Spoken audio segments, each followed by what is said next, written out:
Muito bem, muito boa tarde a todos e a todas.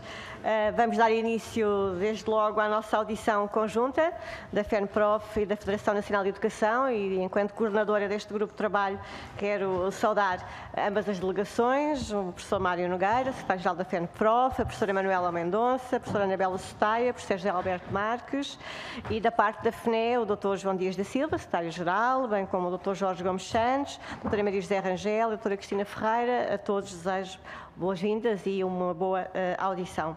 Saudar também os membros deste grupo de trabalho. É um grupo de trabalho que, no âmbito da Comissão de Educação, desde o início desta legislatura, que acompanha em particular as questões relacionadas com a descentralização, em particular os contratos de execução e os contratos interadministrativos e, obviamente, como também é do vosso conhecimento, está na Assembleia da República, um processo relacionado com a reforma do Estado na área da descentralização, no qual houve contributos de todos os partidos e, embora a comissão competente para discutir esse projeto da especialidade seja a Comissão do Poder Local, a 11ª Comissão, este grupo de trabalho não quis deixar, nesta matéria em particular, de vos ouvir e de ouvir, no fundo, também, em particular, pelo processo que já temos e que pode e deve ser objeto de avaliação a nível dos contratos de execução e interadministrativos, porque é sempre bom olhar para o que se fez para depois projetarmos o futuro, avaliando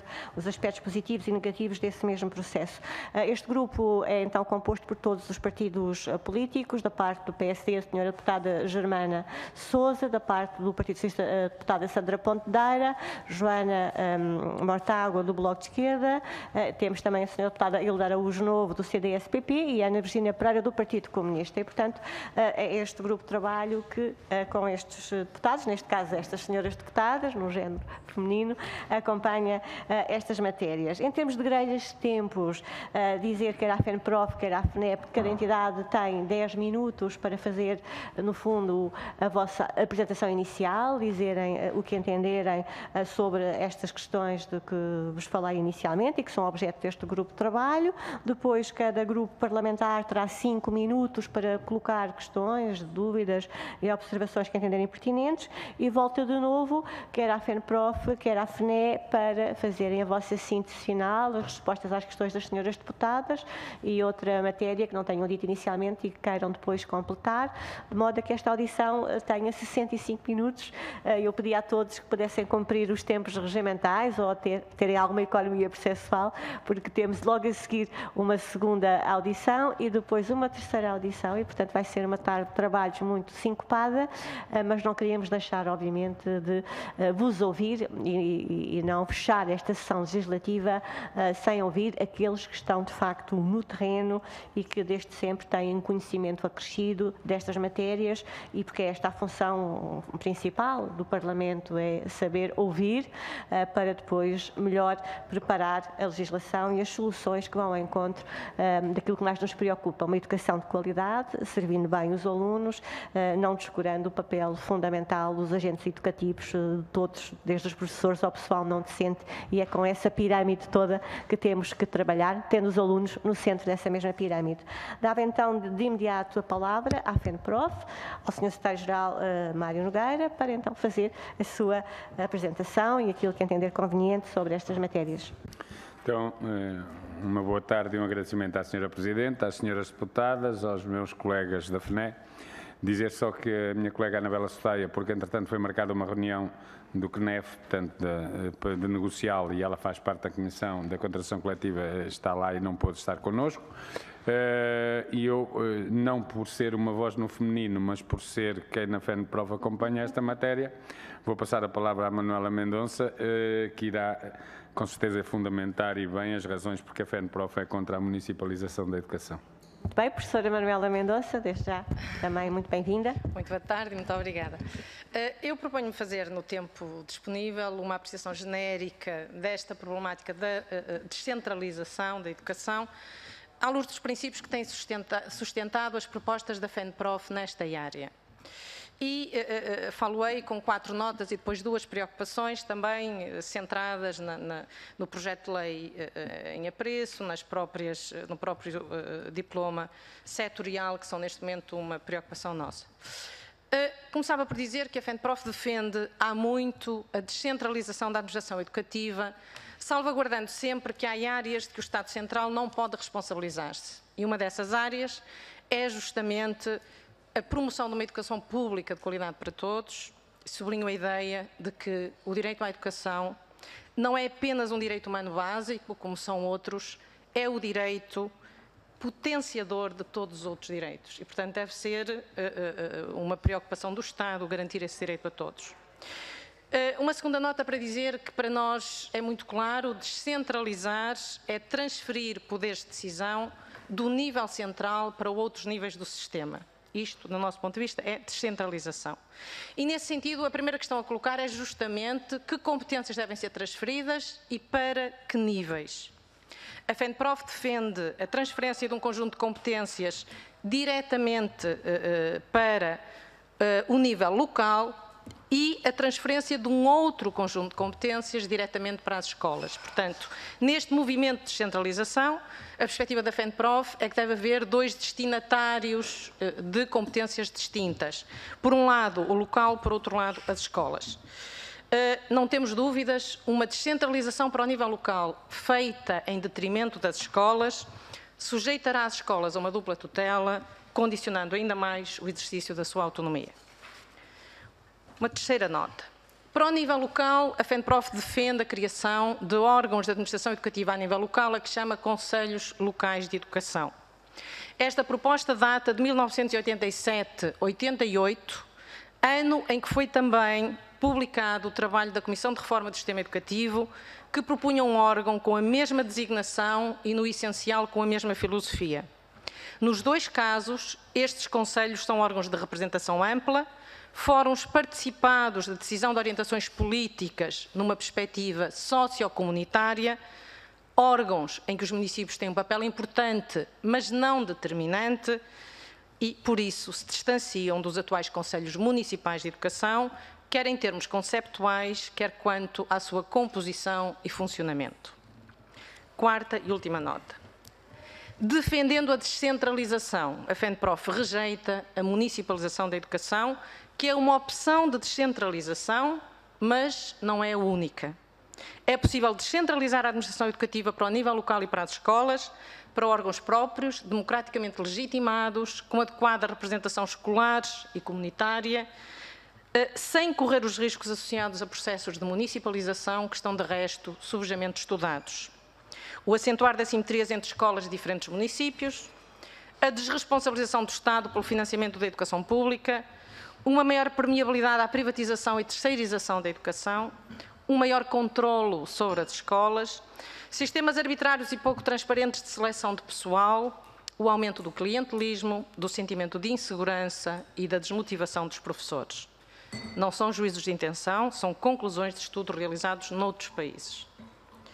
Relembradas as nossas posições de princípio, que apreciação fazemos deste projeto de lei e do diploma setorial da educação? E aqui há muitos pontos em comum com os contratos interadministrativos de delegação de competências assinados ao abrigo do programa Aproximar a Educação. Em primeiro lugar, consideramos que não estamos perante um verdadeiro processo de descentralização, já que a maioria das competências transferidas na área da educação não passam do nível central para os municípios, passam das escolas para os municípios, o que é um movimento exatamente em sentido contrário. Do nosso ponto de vista, isto não faz sentido por várias ordens de razões. Se com a descentralização se pretende aproximar as instâncias de decisão daqueles a quem essas decisões dizem respeito, as escolas tinham de estar no centro deste processo. Ora, não só não veem reforçadas as suas competências, como veem serem-lhes retiradas algumas das poucas que hoje têm, competências que, justamente por razões de proximidade, podem e devem ser exercidas com vantagem pelas escolas. E eu, a título de exemplo, refiro apenas 3 áreas. A identificação das necessidades e a atribuição de apoios no âmbito da ação social escolar. Quem está mais próximo dos alunos, das crianças, do que os órgãos das escolas. A gestão das cantinas, não conhecemos as queixas mais frequentes relativamente às cantinas, é quando as escolas as entregam a empresas privadas, não é quando são as próprias escolas a geri-las. ou a formação do pessoal não docente, cuja ligação me parece mais óbvia ainda. Quando falamos da autonomia das escolas, sejamos claros, ter autonomia é ter poder de decisão. Ora, um processo que retira competências e poder de decisão às escolas limita a sua autonomia, não a reforça. Neste quadro, como diz o parecer do Conselho das Escolas, as escolas correm o risco de perderem o seu caráter institucional e de se virem a transformar num mero serviço municipal, sujeitas ao poder autárquico do momento, em prejuízo do seu papel central num sistema público nacional de educação e formação. Isto, senhoras deputadas, acho que são todas mulheres, seria um enorme retrocesso no processo de democratização do nosso sistema de ensino, que apesar de todos os problemas e dificuldades, fez progressos notáveis nos últimos 43 anos. Uma segunda preocupação. A transferência de um conjunto tão alargado de competências para os municípios obriga a questionar até que ponto estes estão vocacionados para assumir algumas delas e de que condições dispõem ou poderão vir a dispor para o seu desenvolvimento. Sabendo-se que o histórico de transferência de competências para os municípios do nosso país tem sido marcado por problemas de financiamento e que os cortes sucessivos na área da educação impostos pelo anterior governo foram além de todos os limites. Este contexto poderá levar à contratualização de muitos serviços com privados, como aconteceu noutros países, onde os municípios acabaram por entregar a gestão das escolas ou concessionar importantes componentes do serviço educativo a empresas privadas. Podia dar o exemplo de Inglaterra, mas muitos outros. Para além disso, embora o atual governo afirme estarem fora desta contratualização, transferências em domínio do foro pedagógico, curriculares ou de colocação e gestão do pessoal docente, declarações recentes de alguns autarcas mostram que estas áreas não estão fora das pretensões das autarquias, com tudo o que isso implica de limitação à autonomia das escolas e à liberdade pedagógica e profissional dos educadores e professores. Por tudo isto, a FENPROF está contra esta proposta de lei, como esteve contra o programa Aproximar a Educação do anterior governo, considerando que ambos abrem caminho à desestruturação e desregulação do sistema público de educação, pondo em risco o caráter universalista da educação pública e, em alguns casos, mesmo a sua matriz democrática. Esta posição saiu reforçada de 2 processos de consulta aos professores, o primeiro em 2015, ano da assinatura dos contratos interadministrativos de delegação de competências com 15 municípios, em que, por voto secreto, 52.736 docentes disseram não a esse projeto piloto, uma percentagem de 97,8% que dispensa qualquer comentário. A segunda teve lugar no decurso deste ano letivo, já conhecida a posição do atual governo, onde, no âmbito de uma semana de consulta aos professores, apenas 3% dos 25.000 professores que responderam ao inquérito defenderam que a descentralização se faça através da transferência de mais competências para as câmaras municipais e assembleias municipais, claro. Termino. Na audição pública, que foi promovida pela 11ª Comissão no dia 4 de julho, verificamos que a esmagadora maioria das organizações e entidades presentes, muitas delas eu pessoalmente não conhecia, dos mais variados setores, manifestou inúmeras preocupações e reservas relativamente a este projeto. Está provado, senhoras deputadas, que as reformas não se conseguem através da imposição de soluções em que as pessoas se não revêem. Apelamos, por isso, a que não haja precipitações neste processo. Caso contrário, não só não se conseguirão resolver os problemas existentes, como se estarão a criar novos problemas. E o tempo não é de dar passos atrás, é de dar passos em frente. Muito obrigada. Muito obrigada, cara professora Manuela Mendonça. Dou então agora a palavra ao secretário-geral da FNE, Dr. João Dias da Silva, e mais uma vez bem-vindo, e a toda a delegação também. É um prazer ter-vos connosco. Senhora Presidente, senhoras deputadas, colegas da FENPROF, agradecendo a oportunidade de realização que esta iniciativa nos dá para transmitirmos as nossas opiniões, nós iríamos dividir a intervenção em 2 momentos. O meu colega Jorge Santos começará uma primeira parte e depois eu farei a parte final. Muito bem, muito obrigada. Muito obrigado. Autorizadíssimo. Senhora Presidente, muito boa tarde. Senhoras deputadas e colegas da FENPROF, muito boa tarde. Eu irei abordar, portanto, a questão concreta do diploma e, de algum modo, as incongruências, as ambiguidades que o mesmo, na nossa opinião, nos traz. E sendo certo que, ao longo das últimas décadas, Portugal assistiu a um grande desenvolvimento regional, fruto da descentralização de competências atribuídas aos órgãos de poder local. É, aliás, consabido que a proximidade entre decisores e áreas de decisão releva na assunção das orientações e deliberações por parte de quem está delas incumbido, pelo conhecimento in loco da factualidade subjacente às situações concretas que estão objeto de análise. Esta situação, considerada positiva numa perspectiva microanalítica, não pode deixar de nos confrontar com a necessidade de não perder uma visão macro de todo o processo decisor e do objeto sobre que incide a tomada de decisão.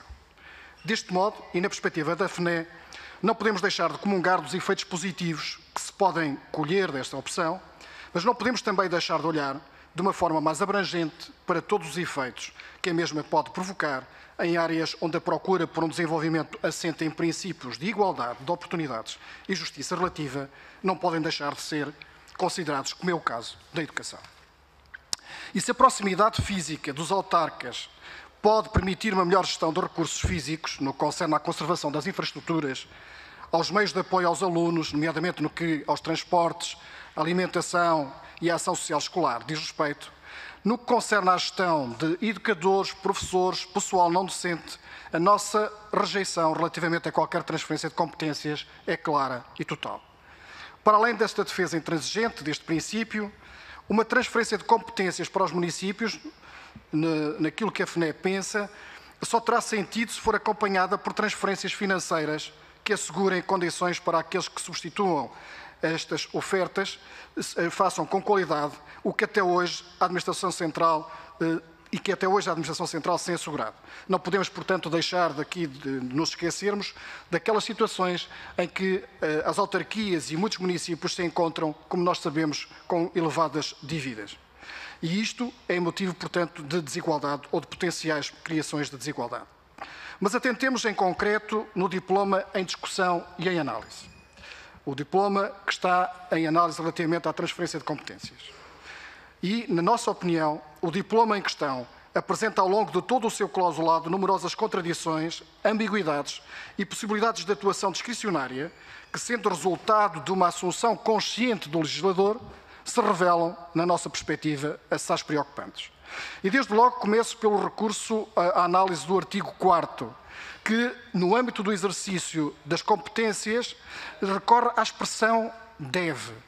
Deve, que é uma expressão que permite uma atitude discricionária ou arbitrária por parte das autarquias e entidades intermunicipais relativamente no que concerne, por exemplo, ao cumprimento do currículo nacional, ao respeito pela autonomia curricular, à salvaguarda da autonomia do exercício da atividade docente, o que para nós é inadmissível. As autarquias não podem nem devem. No caso concreto, as autarquias têm que respeitar. Depois, no que concerne à definição da Carta Educativa, que consta também do diploma, e que parece primacialmente dirigir-se a um planeamento e ordenamento prospectivo de edifícios e equipamentos municipais, que consta na primeira parte do artigo 5º, aquilo que nós verificamos é que o artigo 6º visa assegurar ofertas educativas no que diz respeito aos objetivos da Carta Municipal. Ou seja, aquilo que parece, por um lado, ser uma visão meramente de gestão dos equipamentos, aparece depois como sendo uma visão que tem a ver com questões que têm a ver com as ofertas educativas que o município disponibilizará. Por outro lado, o artigo 6º, número 3, fala numa gestão eficiente dos recursos educativos disponíveis, que são transferidos para as autarquias. E quando nós falamos dos recursos educativos disponíveis, a que recursos nos estamos a referir? Estamos a referir-nos a todos os recursos, inclusive também os recursos humanos. E essa matéria, para nós, não tem qualquer tipo de transigência. Nós rejeitamos claramente. Para nós é também inadmissível a interferência das autarquias na definição do número de alunos por turma, que aparece consagrado no diploma, no artigo 12º, a linha D. Aliás, não é por acaso que certamente esta decisão é tomada, porque, como atrás dissemos, o diploma propende para a gestão de recursos, como foi dito, relativamente àquilo que está consagrado no artigo 6º. Também aquilo que o artigo 16º contém, vem na mesma linha, ao determinar que a Carta Educativa há de determinar os recursos humanos, materiais, financeiros a afetar. Ou seja, ao longo do diploma fica clara esta intenção, portanto, de gestão dos recursos, sem se dizer exatamente a que recursos é que nós nos estamos a referir. E também, por outro lado, o diploma desvaloriza os órgãos pedagógicos e direção das escolas, o que é para nós inaceitável. Na verdade, o artigo 26º refere-se ao planeamento plurianual da rede de oferta de educação e formação e a participação desses órgãos é apenas no âmbito do dever de audição, quando para nós eles são os órgãos que devem ter o papel primacial e deveriam ter um papel preponderante e vinculante, o que não é atribuído também no diploma. Finalmente, duas outras questões que para nós são essenciais. Uma que tem a ver com a mistura, a miscelânea que é colocada relativamente à gestão dos não docentes, que é colocada no mesmo plano, quer para as escolas, quer para as autarquias, misturando-se ali questões de competência que não ficam claramente definidas. E, finalmente, aquelas que têm a ver com os papéis do Conselho Municipal de Educação, quer na apreciação dos projetos educativos, que para nós é inaceitável, quer também com a participação na avaliação de desempenho docente, o que para nós também nós não aceitamos. Muito obrigado. Muito obrigada. Eu iria continuar dizendo que, na perspectiva da FNEP, qualquer descentralização não pode constituir uma barreira à garantia de condições para o pleno exercício de autonomia das instituições escolares, nomeadamente no que diz respeito à dimensão curricular.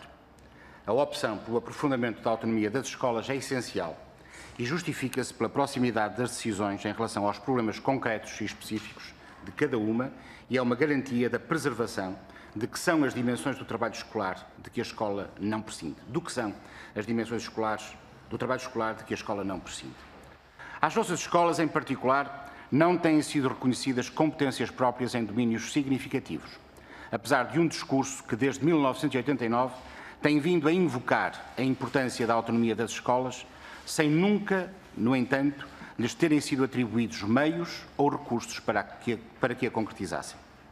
É por estes motivos que entendemos que um debate sobre transferência de competências para os municípios ou descentralização não pode deixar de conduzir ao debate com consequências sobre as competências que têm de pertencer às escolas, afirmando-se com toda a clareza que em qualquer procedimento não se pode registar perda de qualquer uma das competências que atualmente lhes estão atribuídas. A FNE entende que se deve apostar no aprofundamento da intervenção das comunidades locais na definição das respectivas políticas educativas locais. Não é possível dizer isto ao mesmo tempo que se disse o anterior. Mas esta intervenção é realizada em tudo, ou pode ser realizada, em tudo quanto não caiba no âmbito da ordem pedagógica, que essa deve ser integralmente atribuída às escolas e aos seus profissionais docentes. Antes de se falar da transferência de competências para os municípios em concreto, queremos que se torne necessário discutir e clarificar o nível de descentralização que se pretende construir. É que, ao querermos determinar as competências de funcionamento do sistema educativo que possam ser transferidas do nível central para o nível local, temos de definir, em primeiro lugar, o que deve haver no que se justificar uma transferência para o nível de agrupamento de escolas ou escolas não agrupadas. Depois há que ter em linha de conta que a atual configuração dos municípios portugueses não se ajusta a algumas decisões que tenham de ser tomadas e que não podem deixar de envolver agrupamentos de municípios. O que, do ponto de vista institucional, não pode ter expressão por ausência de legislação de suporte. Estamos, assim, eventualmente, a tentar dar um passo mais largo do que aquilo que está ao nosso alcance. Em relação a outras matérias concretas do diploma que estamos a falar, da proposta de diploma, nós queremos referir que, no que diz respeito à escola a tempo inteiro, nós entendemos que este conceito não pode deixar de prever uma intervenção cuidada da escola e de acompanhamento da escola de tudo aquilo que acontece aí, quer antes, quer durante, quer depois das atividades curriculares. Em relação ao pessoal não docente, reitera-se a discordância de que no processo de transferência de competências para os municípios esteja integrado o pessoal não docente. A avaliação que fazemos desta dimensão no quadro dos processos anteriores de transferência de competências, consolida a nossa discordância de que estes trabalhadores estejam integrados na transferência de competências. É aos agrupamentos de escola que deve pertencer a competência de proceder ao recrutamento e seleção, incluindo os técnicos superiores, os assistentes técnicos, os assistentes operacionais, a que acrescem agora, na proposta que está em debate, os técnicos de educação especial. Esta é a nossa posição de princípio, entendendo que todo o processo relativo à revisão de distribuição de competências deve conhecer e retirar consequências da avaliação dos processos que têm estado em vigor e que deve ocorrer num processo de participação que envolva todos os parceiros implicados. Eu terminava por aqui. Muito obrigada. E dar então agora a palavra aos partidos políticos, às senhoras deputadas, neste caso começando pela deputada do Partido Social Democrata, a senhora deputada Germana, por favor, temos 5 minutos. Muito obrigada, senhora coordenadora. Começo por cumprimentar os representantes da FENPROF e da Federação Nacional da Educação aqui presentes, agradecer a vossa presença e agradecer também os contributos que hoje aqui nos trazem. Este grupo de trabalho, como já referiu a senhora coordenadora, visa, por um lado, fazer uma avaliação dos processos que estão em curso, os contratos de execução e os contratos interadministrativos, e nesse âmbito temos feito algumas visitas a municípios para constatarmos no terreno quais são, de facto, os pontos positivos e os menos positivos relativamente a estes contratos e dizer a este respeito que, de facto, o que temos verificado é que, no global, o balanço é positivo. E, naturalmente, apontando sempre ajustamentos que seriam necessários ser efetuados. Depois, temos neste momento, como referiram, o diploma sectorial em discussão aqui no Parlamento e, portanto, é de facto para nós extremamente relevante ouvir todos os agentes interessados nesta matéria, nomeadamente as duas entidades que estão aqui hoje representadas. E temos, de facto, o Grupo Parlamentar do PSD tem levantado algumas questões em torno deste diploma, porque nós também temos algumas dúvidas sobre o que é projetado. E, portanto, em primeiro lugar, dizer que, no nosso entendimento, a descentralização visa adequar as respostas educativas a diferentes contextos locais, porque, de facto, não há dois concelhos iguais, as realidades são distintas e, portanto, devem ser tratadas como tal. Depois, também não podemos deixar aqui de salientar o papel extremamente relevante das autarquias locais, das escolas, dos professores, dos diretores, dos funcionários, no desenvolvimento de todo este processo descentralizador.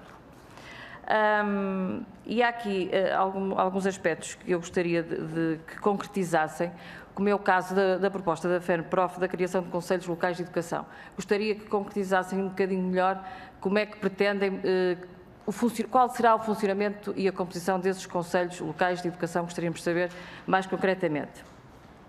Depois também gostaríamos de saber qual é a vossa opinião relativamente as atuais regras no que diz respeito ao funcionamento dos Conselhos Municipais de Educação e o que é que pensam da proposta atual neste diploma sectorial, que também se refere a algumas alterações quanto ao Conselho Municipal de Educação no que visa o seu funcionamento, composição e competências. Depois, no que diz respeito aos equipamentos escolares, também aqui referiram, gostaria de ouvir a vossa opinião, o que é que pensam relativamente a serem as autarquias locais a efetuarem a manutenção desses equipamentos, uma vez que todos nós sabemos que há aqui ganhos de eficácia e eficiência no que toca à proximidade das autarquias às escolas, aos estabelecimentos de ensino. Depois, referiram outro aspecto que para nós também é importante, que é a questão dos recursos financeiros que o Grupo Parlamentar do PSD também defende, que de facto não chega a transferência de competências, elas têm que ser acompanhadas necessariamente do devido envelope financeiro. E, portanto, nós temos considerado que, e gostava de vos ouvir também sobre isto, se não deveria ocorrer em simultâneo também aqui uma adequação da Lei das Finanças Locais em simultâneo com estes diplomas que estão aqui em discussão, nomeadamente no que toca à educação. Depois, referir também a questão relativa à autonomia das escolas, que tem sido bastante discutido, que poderá haver aqui, de facto, uma perda de autonomia por parte das escolas e por parte de uma transferência de competências das escolas para os municípios. E, portanto, também gostaria que nos dissessem qual é a vossa opinião relativamente a esse parecer que existe e que, de facto, a análise também que nos parece é que há aqui uma transferência de competências das escolas para os municípios e gostaríamos de ouvir também qual é a vossa opinião. E para já era só. Muito obrigada. Muito obrigada, Sra. Deputada. Passava então a palavra agora ao Partido Socialista, a Sra. Deputada Sandra Ponteira.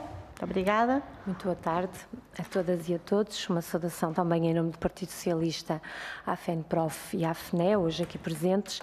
Agradecer os vossos contributos, quer os que hoje nos trouxeram ao grupo de trabalho de transferência de competências de educação, quer também alguns contributos que também enviaram à 11ª Comissão por escrito. Naturalmente que as vossas preocupações para este grupo de trabalho em concreto, mas também para o trabalho da descentralização, são muito importantes. Vocês trazem as preocupações, naturalmente, que as escolas, que os diretores, que os professores, que toda a comunidade educativa também vos reporta. Para o Partido Socialista, como sabem, a matéria de descentralização de competências é uma matéria de programa de governo. Não é de todo a intenção do Partido Socialista qualquer desresponsabilização em matéria de educação, seja do Estado Central, seja do Estado, seja a nível local. Aliás, o aprofundamento destas quer por um lado do poder local, quer do desenvolvimento da escola pública, são para o Partido Socialista duas das grandes histórias de sucesso do nosso Portugal democrático nestes 43 últimos anos. Portanto, estas duas matérias andaram a par uma da outra também, quer por um lado a escola pública, quer o poder local. Portanto, temos bons exemplos e acredito que não haverá certamente precipitações neste processo, até pela forma como ele tem decorrido, felizmente, e por toda a auscultação realizada a todos aqueles envolvidos, seja aqui na Assembleia da República, seja por parte do Governo também, seja mesmo lá fora e mesmo neste grupo de trabalho que também temos percorrido, como já foi dito, o país junto das autarquias, junto das escolas e recolhido também os contributos acerca desta matéria. Eu também tenho aqui uma ou duas questões que eu gostaria de vos colocar, percebendo e ouvindo as vossas preocupações. Eu gostaria de vos colocar a seguinte questão. Esta perspectiva macro, que é a forma como esta descentralização é encarada, na vossa opinião, segundo o que percebi, não é garante da equidade, a forma como neste momento se encontra apresentada. Por outro lado, relativamente à autonomia, para nós é claro a importância da autonomia das escolas, e neste processo o Governo tem dado alguns sinais importantes de aprofundamento dessa autonomia. E aquilo que eu vos gostaria de questionar era sobre precisamente este processo de autonomia curricular e flexibilização existente nas escolas e das escolas inovadoras que estão neste momento a brotar no nosso meio. E também uma questão que eu gostava de vos colocar, relativamente à ação social escolar, eu percebi que esta seria uma matéria que as escolas estariam mais próximas do que propriamente as autarquias. E eu perguntava exatamente porquê, porque nas autarquias nós também sabemos que há todo um conjunto de técnicos que trabalham as questões relacionadas com a ação social, que muitas vezes os próprios professores fazem parte dessas equipas nas redes sociais, portanto há aqui todo um know-how da parte das autarquias, no qual as escolas naturalmente muitas das vezes estão envolvidas, através das comissões de proteção de menores, portanto se este assunto não teriam todos a ganhar caso estivesse centralizado apenas e provavelmente numa instituição de âmbito local, porque, como sabemos, as autarquias também têm muitas vezes outra parte da ação social escolar, e se estivesse centralizado num dos órgãos locais, muitas vezes são as escolas que fazem chegar às autarquias outras preocupações até, para junto das famílias intervirem, porque não esta matéria ser descentralizada para as autarquias. E depois falou num inquérito realizado já este ano junto dos professores, e eu gostava, não tenho conhecimento, não sei se nos podem fazer chegar esse inquérito, tivemos sim conhecimento do anterior, de 2015, se nos pudessem fazer chegar o inquérito que efetuaram já este ano, também seria importante para nós tomarmos conhecimento. Dizer-vos também que no terreno, efetivamente, houve diretores de vários agrupamentos que também nos fizeram chegar algum bem-estar, não mal-estar, mas bem-estar, com algum processo de descentralização relativamente ao que foi acontecendo, quer por parte dos contratos de execução, quer mesmo no âmbito dos contratos interadministrativos. Muito obrigada, Sra. Deputada. Passava então agora ao Bloco de Esquerda, a Sra. Deputada Joana Mortágua. Muito obrigada. Queria saudar a FENPROF e a FNEP por estarem aqui e ajudar-nos a perceber um pouco melhor quem está no terreno, nomeadamente estes sindicatos que têm uma perspectiva não só dos professores e das professoras, dos docentes, mas também do conjunto dos profissionais que têm papel na escola, mas por nos ajudarem também a recolocar alguma perspectiva que às vezes se perde sobre o que é que significa a autonomia da escola e qual é a base dessa autonomia. Nós temos defendido e temos dito noutros contextos, não só aqui, mas também no contexto de discussão sobre o que deveria ser um modelo democrático de gestão das escolas, que a base da autonomia é, neste caso, a autonomia pedagógica, portanto, a confiança por parte da tutela, a confiança por parte do país, de que quem trabalha na escola, nomeadamente os professores, mas não só, todos os técnicos que nela intervêm, os auxiliares também, os assistentes, etc., são eles que têm a capacidade de compreender, do ponto de vista pedagógico, como é que a escola se deve organizar, quais são as prioridades, como é que ela deve trabalhar. Também, isto não significa isolar a escola, significa que são estes profissionais que estão, em primeiro lugar, capacitados para precisamente compreender que resposta é que cada escola tem que dar à sua comunidade, no sentido de promover e proporcionar aos seus alunos as melhores oportunidades, as melhores aprendizagens, as melhores também possibilidades de sucesso escolar. Ora, sempre que, ou muitas vezes, quando nós discutimos descentralização de competências, passamos ao lado, contornamos a questão da autonomia da escola. E eu acho que isto tem sido um erro que se perpetua. Aquilo que nós olhamos, o Bloco de Esquerda sinaliza que já não está em cima da mesa, como esteve no passado, a transferência de decisões do ponto de vista curricular para as autarquias, e que já não está em cima da mesa, como esteve no passado, a transferência da contratação de professores ou de papel na contratação de professores para as autarquias. Mas também o que nós olhamos para esta proposta, o que vemos é que, salvo isto, quase tudo passa para as autarquias nesta nova proposta.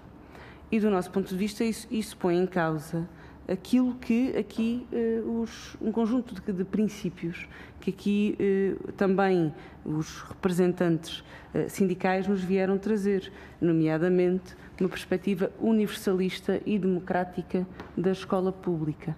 Ou seja, há uma responsabilidade por parte do Governo, por parte do Estado, que, através do Ministério da Educação, de garantir um conjunto de instrumentos e um conjunto de diretivas e um conjunto de orientações que fazem com que o aluno em Trás-os-Montes como o aluno na Cuba do Alentejo ou o aluno em Lisboa tenham as mesmas oportunidades de acesso e de sucesso escolar, que tenham igualdade de oportunidades na vivência que têm na escola, independentemente das características de cada comunidade e da capacidade da resposta da escola a essas comunidades. E do nosso ponto de vista, isso não é compatível com a transferência de técnicos que têm um papel pedagógico absolutamente essencial dentro da escola para o âmbito da autarquia, em que a escola deixa de ter uma palavra a dizer sobre a contratação,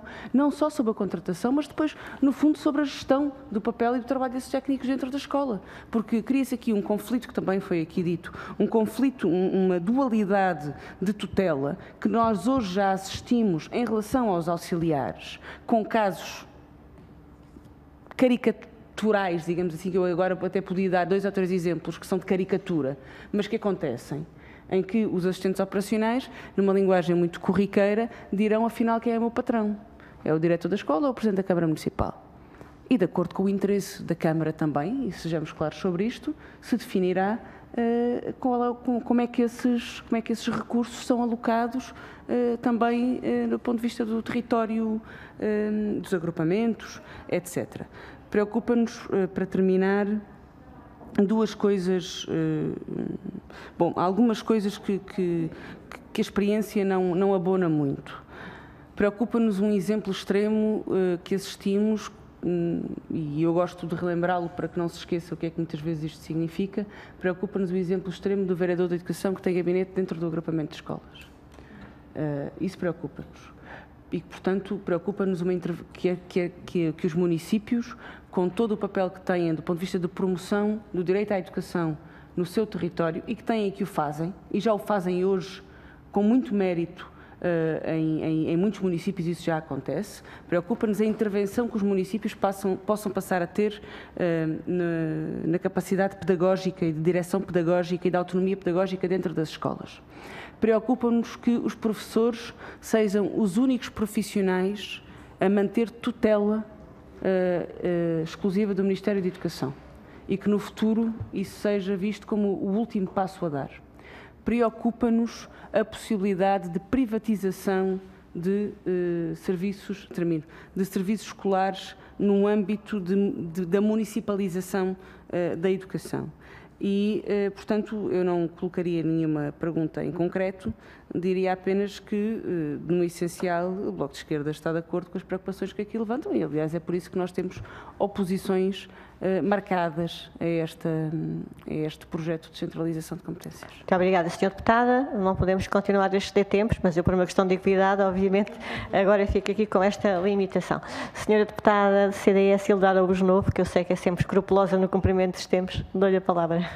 Muito obrigada, vou tentar, essencialmente porque como não sou das primeiras, escuso de repetir o que já foi dito anteriormente, com os quais eu possa ter concordado, em nome do CDS, eu gostaria antes de mais cumprimentar os representantes da FNE e da FENPROF aqui presentes e agradecer as posições, as opiniões que partilharam connosco, que agradecemos e tomamos a devida nota. E eu gostaria de começar por referir que, para nós, e neste grupo de trabalho já tivemos essa posição reiterada, já afirmámos várias vezes que, para nós, a descentralização, a desconcentração, a delegação de competência e a transferência de competências são processos necessários para o aumento da eficácia de gestão de recursos e da prestação de serviços públicos, não só pelas entidades locais, mas também por uma questão de responsabilização política mais imediata.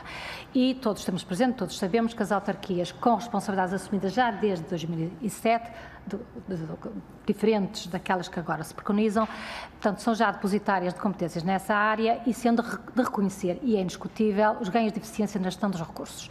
E, portanto, nós entendemos que as autarquias devem continuar a fazer o que já fazem bem, mais a mais quando é patente, que, entretanto, com as escolas foi desenvolvida uma colaboração profícua no que respeita, por exemplo, àquilo que foi aqui referido, apesar de eu tentar não entrar em pormenores, mas temos uma posição sobre isso, a gestão de pessoal não docente, porque também, como defende o Conselho de Escolas, também aqui já foi referido, é entendimento do CDS que o recrutamento, a afetação, a gestão de carreiras, as remunerações que estão preconizadas para passarem para a competência das autarquias são responsabilidades que nunca estiveram, de facto, na alçada direta das escolas.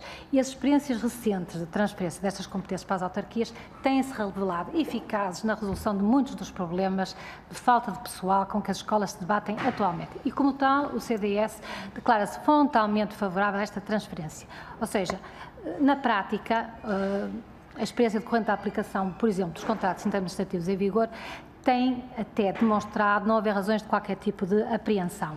A separação de poderes e a autonomia têm permanecido inalteradas, não tem havido perda de poder de decisão, nem sequer no que concerne à distribuição de serviço, no que é particular diz respeito às direções das escolas. Isto, a experiência dos contratos interadministrativos de competências. O que é que acontece? Acontece é que, entretanto, nós, em relação a esses contratos, entendíamos que se impunha haver uma avaliação para ter uma percepção real dos impactos, ou seja, a comparação dos impactos da aplicação e execução dos contratos entre os municípios que os subscreveram e que devia ser considerada e analisada, devia ser motivo até de aperfeiçoamento antes de qualquer proposta de transferência de competências como a que está neste momento em apreciação e discussão nesta Casa, que consideramos poderá ser disruptiva em função do que se preconiza quanto à denúncia unilateral destes contratos que foi afirmada aqui na Comissão, não nesta, mas na Comissão de Ambiente, que tem este pacote, digamos assim, em análise mais direta. Nós temos ocupados mais com os contratos interadministrativos que estão em vigor e temos tido, como já foi referido, um feedback positivo em relação a essa experiência, porque, por exemplo, foi-nos referido que a definição da matriz de responsabilidades foi tida em conta por todas as partes envolvidas e que evitou conflitos e ingerências e a perda de poder de decisão. No entanto, este pacote que está aqui em apreciação e que foi referido, e segundo a senhora Secretária de Estado, caracteriza como sendo um beneficiador do lastro existente anterior, limita-se a pôs ela de uma forma simplista aos equipamentos escolares, aos transportes, à ação social escolar, aos refeitórios, às residências. Não será assim tão simplista. Nós temos algumas reservas em relação à sua implementação, não às áreas em si que concordamos.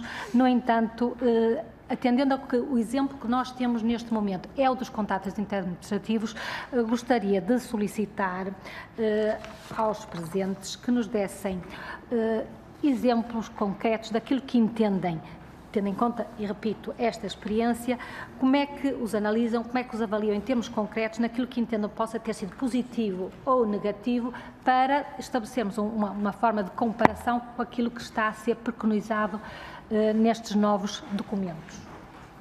Quase, não. Eu tinha mais umas coisinhas, mas depois vou passar, de maneira que é melhor terminar por aqui. Muito obrigada. Muito obrigada, Sra. Deputada, mais uma vez pelo cumprimento rigoroso dos tempos.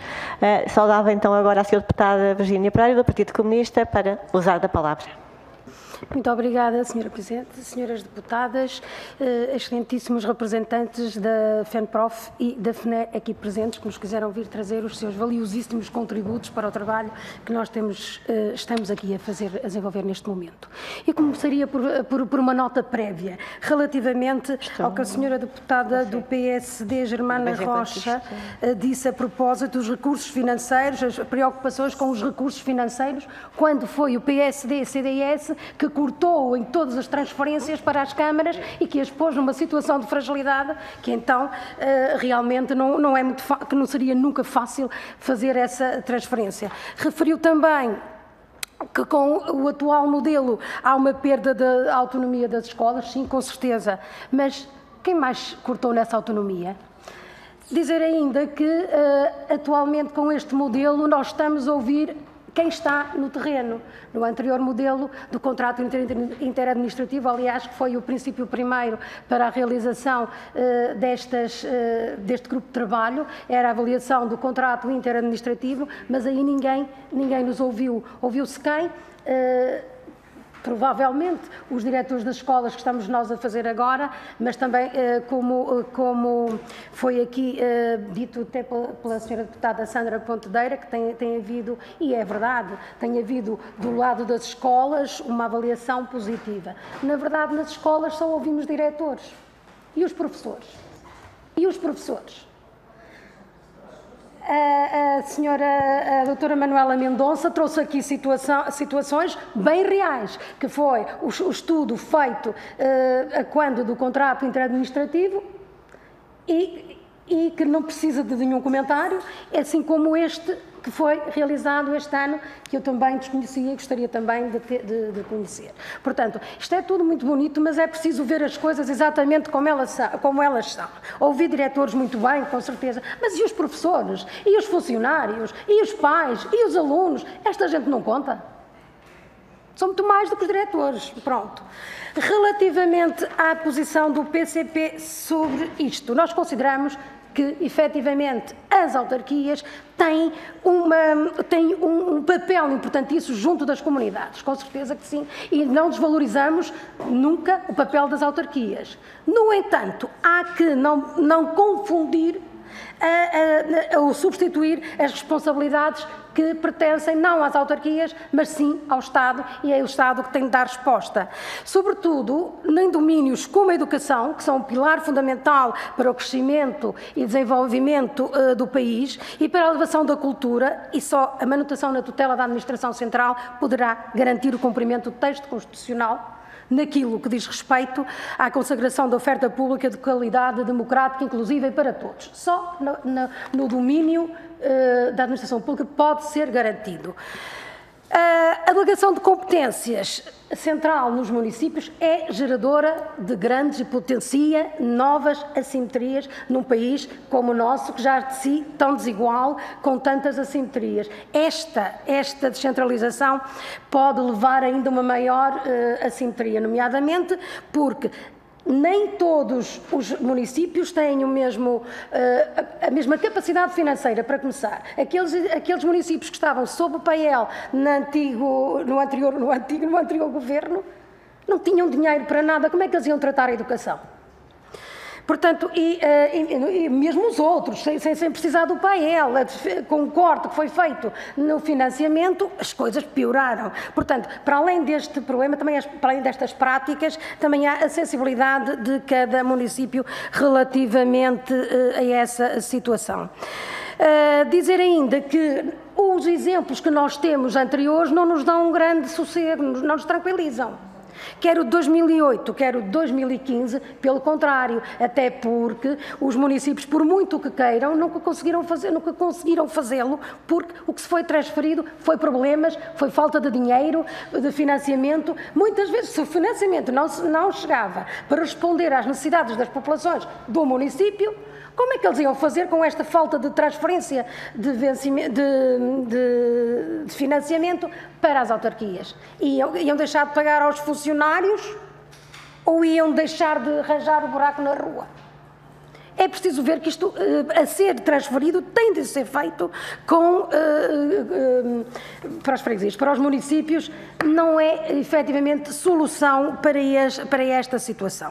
Relativamente ao atual modelo, e porque o meu tempo está a desaparecer muito rapidamente, nós consideramos também que não é descentralização nenhuma, porque a descentralização implica poder de decisão, para além de dinheiro, poder de decisão, execução e poder de decisão.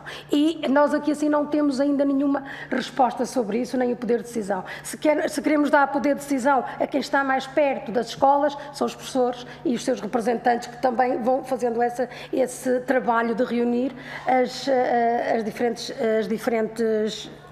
conhecimento das coisas, mas efetivamente são os professores, são os pais, são os alunos, são os funcionários. Dizer ainda só muito rapidamente que não concordamos de forma alguma também que, e aliás temos visto nos pareceres do STAL e de outros sindicatos, que os funcionários não querem pertencer às câmaras, contrariamente ao que nos dizem as autarquias, que estão muito felizes, mas também não ouvimos os trabalhadores aqui.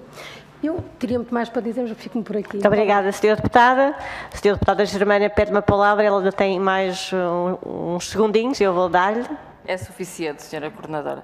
Apenas pedi a palavra porque a Sra. Deputada Ana Virgínia referiu-se à minha intervenção e, portanto, eu apenas queria lhe dizer que ela esteve presente com as senhoras deputadas que também aqui estão, em todas as visitas que efetuamos aos municípios e aos agrupamentos e não ouvimos por parte de nenhum responsável dizer que tinha havido qualquer, e eu friso, qualquer problema com as transferências financeiras que foram efetuadas pelo anterior Governo. E, portanto, queria deixar isto aqui claro e com certeza que ninguém me pode desmentir quanto a este aspecto. Muito obrigada. Muito obrigada, senhoras deputadas. Muito obrigada pelos vossos contributos, reflexões e questões colocadas. E, obviamente, este é um grupo de trabalho plural. Como plural é o nosso Parlamento e, aliás, a democracia só vive desse mesmo pluralismo e é fundamental este debate para, no fundo, chegarmos. Desejaríamos que sim, vamos ver se chegarmos a uma solução consensual e definitiva sobre este processo, mas atrás de tempo, o tempo vem. Daria a palavra então agora à FENPROF e depois de seguida à FNE para os 10 minutos finais de respostas, de observações e de outros comentários que entendam ser pertinentes. FENPROF, senhora professora Manuela Mendonça. Pois, eu vou fazer um esforço, depois só 2 minutinhos, para responder a algumas das questões que foram colocadas, mas confesso que seria impossível desenvolvê-las no tempo que temos. Em todo caso, indo pela ordem, a senhora deputada do PSD, uma das coisas que referiu, e eu estou de acordo, é que a perspectiva da descentralização, de aproximar a tomada de decisão aos contextos concretos, e justificou a passagem de transferências para os municípios dizendo que não há 2 concelhos iguais. E eu subscrevo, não há 2 concelhos iguais e acrescento, não há 2 escolas iguais. Há até escolas que estão quase na mesma rua e têm populações escolares completamente diferentes e, portanto, essa razão que justifica que se passem competências para as autarquias, justifica de forma ainda mais reforçada que se passem determinadas competências para as escolas. Porque, nesta perspectiva, por exemplo, o que já foi referido aqui da determinação do número de alunos por turma, eu disse há pouco, a FENPROF defende a transferência de um conjunto de competências para os Conselhos Locais de Educação, para o local, e a transferência de outro conjunto de competências para as escolas. Portanto, não é para os municípios para tutelarem as escolas já têm tutelas que cheguem. E dou-lhe só um exemplo, por exemplo, de uma competência que defendemos que passe para o local, que é a definição da rede escolar. Se é preciso construir um jardim de infância, uma escola de primeiro ciclo, se é preciso fechar uma escola, é no local que tem que se ver onde é que reside a população, onde é que as pessoas trabalham, onde é que transportam os alunos durante o dia. Portanto, é uma decisão do local. Já a determinação do número de alunos por turma, que está, como foi aqui dito neste decreto, apontado para os municípios, para nós não faz qualquer sentido. Para nós essa competência tem que ser das escolas. É evidente, a partir do número de referência, tendo em conta as características da população escolar. Não se pode dizer às escolas, cada escola que faça as turmas com o número que quiser, porque provavelmente iam todas fazer turmas muito pequenas, que seriam necessárias, mas não teriam cabimento orçamental. E porquê é que nós dizemos que tem que ser das escolas? Porque quem é professor, e se calhar algumas das senhoras deputadas até serão, sabem que numa mesma escola, no mesmo ano de escolaridade, pode haver uma turma, por exemplo, do 8º ano, que tem 27 alunos e com aqueles 27 meninos consegue-se trabalhar e ao lado uma outra turma do mesmo ano de escolaridade que até só tem 24 e com aqueles 24 não se consegue trabalhar. E a escola, se quer de facto cumprir a sua missão de promover o sucesso educativo de todos os alunos, e é isso que tem a obrigação de fazer, tem que poder fazer ajustamentos nas turmas para garantir de facto que pode trabalhar melhor.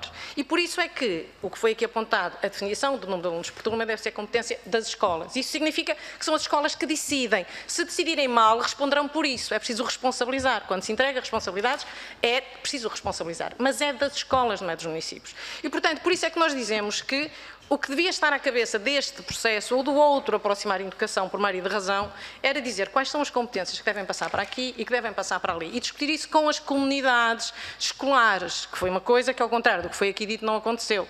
Essas matrizes de responsabilidades que foram trabalhados com todos os... Não foram trabalhadas pelos diretores das escolas e, de facto, foi uma coisa que aqui foi dita e é verdade. Os diretores das escolas representam as escolas, não representam os professores, embora possam ser professores, porque se representarem só o interesse dos professores, estão a fazer mal o seu papel. Eles são representantes das escolas, portanto, representam tanto os professores, como os pais, como os alunos, como os funcionários, e, portanto, não se percebe que nesse processo, por exemplo, do Programa Aproximar Educação, os municípios tenham discutido com os diretores e depois tenham ouvido, por exemplo, os pais. E nós perguntamos, então os professores não são ouvidos?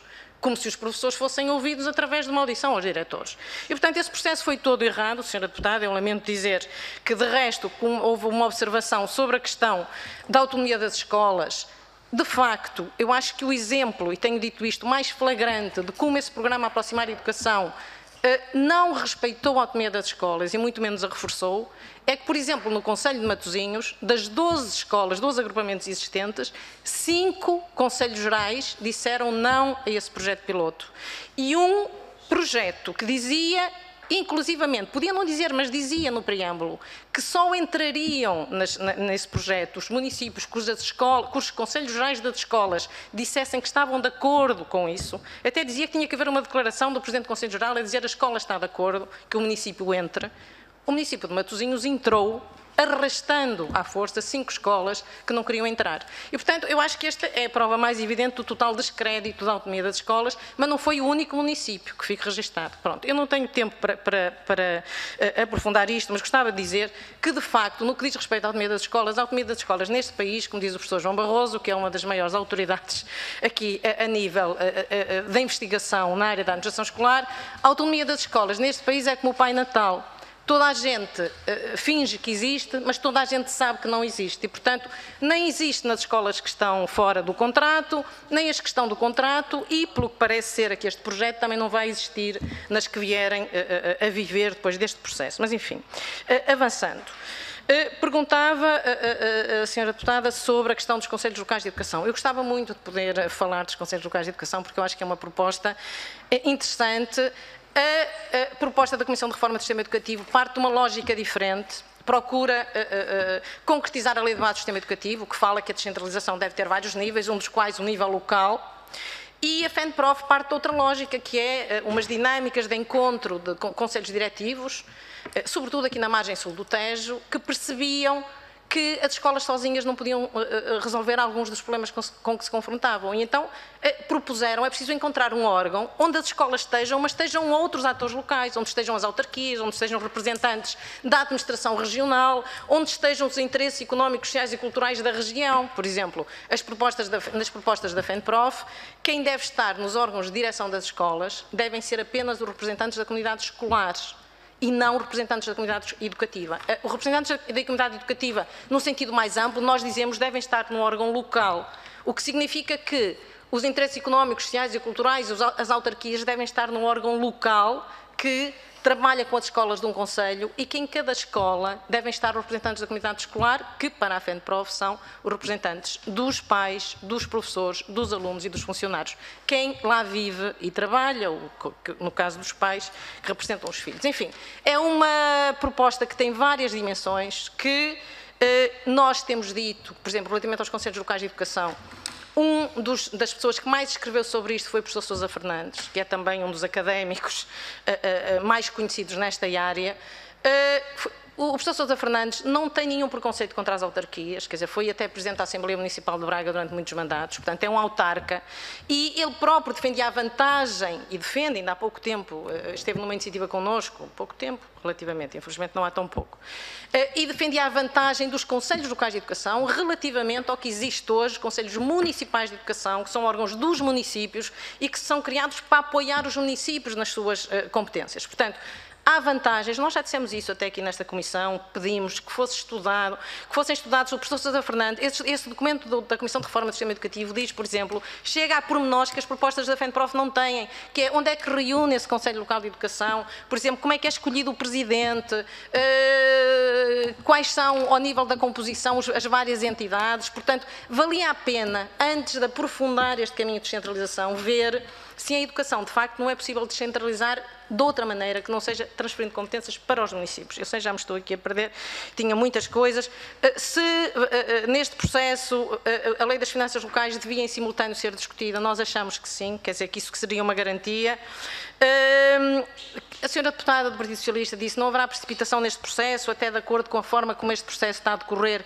Eu queria dizer que a FENPROF valoriza muito o trabalho que tem sido feito por esta Comissão da Assembleia da República e também pelas outras comissões, porque de facto é uma diferença abismal relativamente ao que aconteceu no processo anterior do Programa Aproximar Educação, que praticamente foi trabalhado em segredo pelo anterior Governo. Não é praticamente, foi mesmo assim, foi a FENPROF que em conferência de imprensa divulgou o documento, porque nos chegou a partir do momento em que chegou a um Conselho de Escolas, porque quando estava apenas nos diretores era-lhes pedido que não o divulgassem e, portanto, nós não desvalorizamos o trabalho que está a ser feito, senhora deputada, receamos é que quando se diz a precipitação, tudo é relativo, não é? Como dizia o Einstein, não é precipitação de decidir amanhã sem discutir, é que a discussão não tenha assim tantos resultados quanto isso e que acabe por prevalecer uma decisão política, independentemente da discussão que houve. Porque eu, por exemplo, para mim foi uma surpresa, confesso, no outro dia, aquela audição pública que no dia 4, creio, porque estavam ali tantas organizações,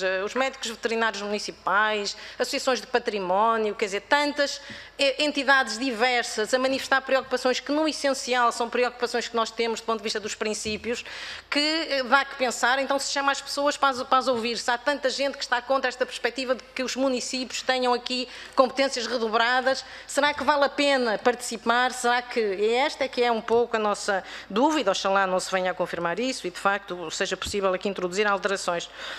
Sobre as questões da avaliação, foi aqui dito que está a ser feita a avaliação dos 14, já não são 15, são 14 municípios. Senhora deputada, nós temos visto, eu tenho visto no site algumas notas sobre isso, mas perguntava justamente quem é que está a ser ouvido, quer dizer, é a mesma questão. Quem é que está a ser ouvido com isto? Os professores estão a ser ouvidos relativamente a isto? Os professores? De que forma? São convidados que professores? Para serem em assembleias gerais? Como é que os professores estão a ser ouvidos? É que nós desconhecemos, eu, por exemplo, tenho vários no Norte, municípios, e desconheço que os meus colegas desses municípios estejam a ser chamados pela Comissão para se pronunciarem. Eu pedia que pudesse ir concluindo, já temos... É evidente, pronto, fica aqui esta nota, peço desculpa. Para a próxima audição. Pronto. E pronto, e eu tinha aqui outras coisas para dizer, mas passo ao meu colega Mário Nogueira, que certamente... Vocês já esgotaram o tempo, tenho imensa pena, mas temos de facto depois a audição a seguir, às 15h15, e já estão à nossa espera os senhores, os inspectores da Educação. Não faz mal. Agora sim, então, a Federação Nacional de Educação. Sim, senhora. Nós gostaríamos de sublinhar de tudo aquilo que foi dito pelas senhoras deputadas, que realmente impõe-se sublinhar que qualquer debate que se faça sobre transferência de competências da Administração Central para níveis inferiores ditos de administração, discutiríamos se são inferiores, são superiores, mas não vamos agora para a terminologia, mas o que é que deve pertencer à escola e qual é o espaço de autonomia das escolas. E quando se fala de autonomia das escolas e dos seus profissionais, tem de se falar também de confiança que se tem nas escolas e nos seus profissionais. E aquilo que a tutela sistematicamente tem dado sinais é de desconfiança nas escolas e nas pessoas. E a instalação sistemática de mecanismos de controlo cada vez mais reforçados sobre aquilo que é o trabalho realizado pelas escolas e pelos professores transforma toda a esperança de exercício de autonomia num desafio que não pode ser prosseguido. Ainda no quadro do desafio que é lançado este ano às escolas, de flexibilidade curricular e que poderia ser uma aposta interessante no quadro do que é o respeito pelo espaço de desenvolvimento da autonomia das escolas e dos seus profissionais, está a ocorrer aquilo que nós denunciávamos que iria acontecer se não fossem tomadas medidas de precaução. É que, em cima do trabalho que as pessoas já têm, está a aparecer mais trabalho para conseguirem preparar aquilo que será o lançamento de uma novidade. E qualquer novidade, qualquer alteração, é sempre mais trabalhosa do que dar continuidade a trabalho que já está consolidado. E aquilo que está a acontecer hoje nas escolas que aceitaram integrar o conjunto das escolas que vão entrar na experiência, é que em cima de todo o trabalho que já tinham, e não era pouco, está a crescer ainda mais trabalho de identificação dos grupos de alunos, de identificação dos professores, de identificação dos projetos que vão ser desenvolvidos, sem que nada tenha sido feito, entretanto, para que as pessoas pudessem sentir-se com vontade, mobilizados para este novo processo. Sempre dissemos que passa por este esforço da administração em acreditar e dar confiança nos profissionais, nas escolas, que as mudanças tenham sucesso. E se queremos que a mudança tenha sucesso, uma mudança que quer apostar em novas formas de trabalhar com os alunos, tem de se dar espaço para esta autonomia, para dos profissionais e das escolas.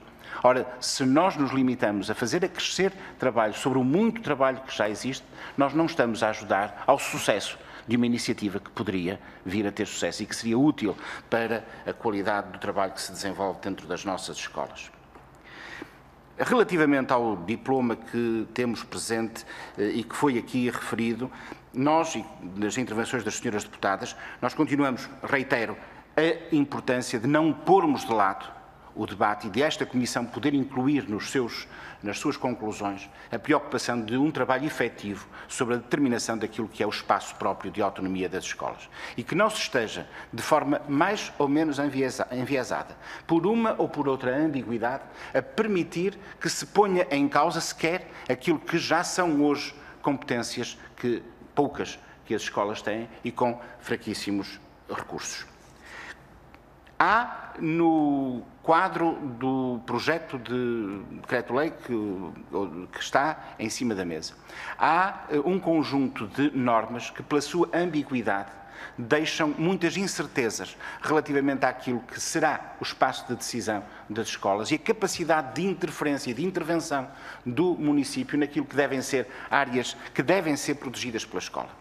Não por qualquer questão corporativa. É que às vezes quando se discute este espaço de autonomia dos profissionais das escolas, pode-se confundir isto com um espaço de defesa corporativa de direitos ou de interesses, confundindo-se aquilo que o interesse corporativo de interesses que está em causa é o dos alunos, é o da qualidade dos processos de ensino-aprendizagem. É que condições é que os professores têm para o desenvolvimento dos processos de ensino-aprendizagem?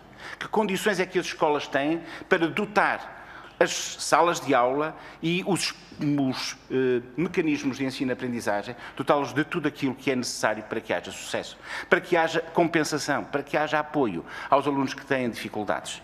Ora, é isto que nós consideramos que é essencial. E como foi aqui referido, o que nos preocupa também é que neste processo de transferência de competências para outras entidades de outros níveis de descentralizados, não podemos deixar de ter em conta os princípios da equidade e da coesão social. E, quanto a isto, nós queremos que, se não trabalharmos muito seriamente ao nível daquilo que são os financiamentos que estão associados àquilo que é a transferência de competências, corremos sérios riscos, e, sobretudo na área da educação e não de uma forma alargada, que para aquilo que for descentralização de competências na área da educação, que haja os recursos que façam com que os municípios, cada um a seu modo, possa atender a cada escola nas suas diferenças. E é isto que nós consideramos fundamental que seja garantido. Mas voltando àquilo que são os aspectos que nós consideramos como fundamentais de defesa para ser daquilo que é a autonomia e os espaços de decisão da escola. E às vezes tem-se uma ideia de que o espaço curricular e pedagógico é um espaço facilmente delimitado e que tudo o que está à volta não tem nada a ver com o curricular e o pedagógico. Nada de mais errado. O curricular e o pedagógico são influenciados, são negados, muitas vezes, por fatores que são exteriores. E é preciso ter em linha de conta que nós não podemos colocar num centro de decisão relativamente a recursos, a orçamentos e a financiamentos e, do outro lado, a ordem pedagógica, como se eles não dialogassem um com o outro. É preciso saber que estas duas ordens, o pedagógico, o curricular e o financeiro e orçamental, dialogam e que tem de haver o primado da importância do pedagógico. Porque se isto não acontecer, se não houver esta visão, se não houver esta concertação daquilo que é a ligação entre o pedagógico e o curricular e o financeiro e orçamental, nós corremos o risco de quem fica prejudicado é precisamente a ordem pedagógica, a ordem curricular. E por isso também a nossa preocupação em relação à concepção da escola a tempo inteiro e da do fraco espaço de intervenção da escola que fica no projeto que nós temos em presença. Nós continuamos a defender que atividades de enriquecimento curricular devem ser organizadas pela escola. E aquilo que são as outras atividades, antes e depois do curricular, têm de ter uma fortíssima intervenção da escola. A escola não pode sentir como estranho aquilo que podem ser intervenções que são com os seus alunos, com a sua população escolar, com quem dialoga no dia a dia, com quem? Com os diretores das escolas, com os professores das escolas, com os funcionários das escolas e não com quem está, pode não ser geograficamente muito longe, mas está fora daquilo que é a escola. Queria referir-me também à utilização dos espaços fora do período das atividades escolares. O texto diz-nos aqui que, e há aqui uma perda clara relativamente àquilo que são competências atuais das escolas. As escolas atualmente têm direito àquilo que é a utilização onerosa das suas instalações. Aquilo que este projeto faz é retirar do âmbito das escolas o resultado da utilização destes espaços. Em relação ao pessoal não docente, nós fomos desafiados a apresentar exemplos concretos de situações de mau desempenho a nível das transferências de competências que ocorreram no passado. E nós temos variadíssimos exemplos de situações em que o município atropelou as direções das escolas em termos de gestão de pessoal, na marcação de férias, na determinação de lugares de postos, de lugares de trabalho, na determinação com total ausência de intervenção dos diretores das escolas, que eram surpreendidos com trabalhadores não docentes em férias, com trabalhadores não docentes deslocados de local de trabalho. Por isso nós saudamos que o novo diploma preveja, e esperamos que se concretize, o anexo respeitante aos conteúdos funcionais destes trabalhadores. Mas, por outro lado, entendemos que a avaliação de desempenho destes trabalhadores não pode ter, em nenhuma circunstância, qualquer espaço fora da escola. A avaliação de desempenho deve ser totalmente feita na escola. Deixamos também um apontamento relativamente ao enquadramento da intervenção da Inspeção-Geral de Educação e Ciência. Porque, com a transferência de competências destes trabalhadores para os municípios, a Inspeção-Geral de Educação e Ciência fica de fora do seu acompanhamento, porque passa para a Inspeção-Geral da Administração Local. Mas como é que vai ser a Inspeção da Administração Local é que vai acompanhar os procedimentos respeitantes aos trabalhadores não docentes que estão nas escolas e relativamente ao seu desempenho profissional? Relativamente ao Conselho Municipal de Educação, nós registramos as propostas que constam da proposta que nós temos. Nós achamos que se deve rever a composição e as competências do Conselho Municipal de Educação, que devem, em algumas circunstâncias, ultrapassar o nível de aconselhamento do Presidente de Câmara.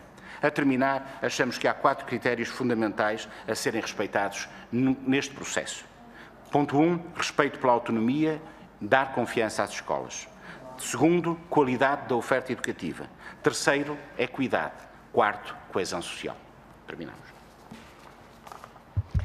Muito obrigada. Quero, antes de mais, agradecer a vossa presença aqui. Ouvimos, obviamente, ambas as entidades com a máxima atenção, com a consideração de um trabalho acumulado e de uma experiência ao longo dos anos, e eu permitia-me, no fundo, retirar aqui 3 notas muito importantes e penso que também nos podem unir, que é qualquer processo desta natureza é um processo que tem que partir e parte da nossa Constituição, parte do artigo 6º da Constituição, princípio da descentralização e o princípio da subsidiariedade. Quem está mais próximo pode fazer melhor e com mais eficácia e, portanto, no fundo, o farol de qualquer reforma é sempre a nossa Constituição. Em segundo lugar, as premissas de que esta reforma parte, ou qualquer uma deve partir, têm que ser premissas de partida e premissas de chegada na sua execução. Estamos a falar do princípio da universalidade, que falaram, no princípio da igualdade de acesso, na natureza pública destas políticas que tem que ser garantida e na justa repartição de recursos humanos, financeiros e patrimoniais. E, portanto, se conseguirmos cumprir todas estas premissas, seja por via de lei, seja depois da execução, estaremos também a cumprir, obviamente, a nossa Constituição. E a terceira nota que fica aqui presente é de que forma é que podemos aproveitar esta oportunidade para conciliar, digamos, várias autonomias, ou seja, conseguir aprofundar a autonomia da escola, dos nossos professores, não beliscar a autonomia pedagógica e científica, libertar a escola para a tarefa nobre que é ensinar e libertando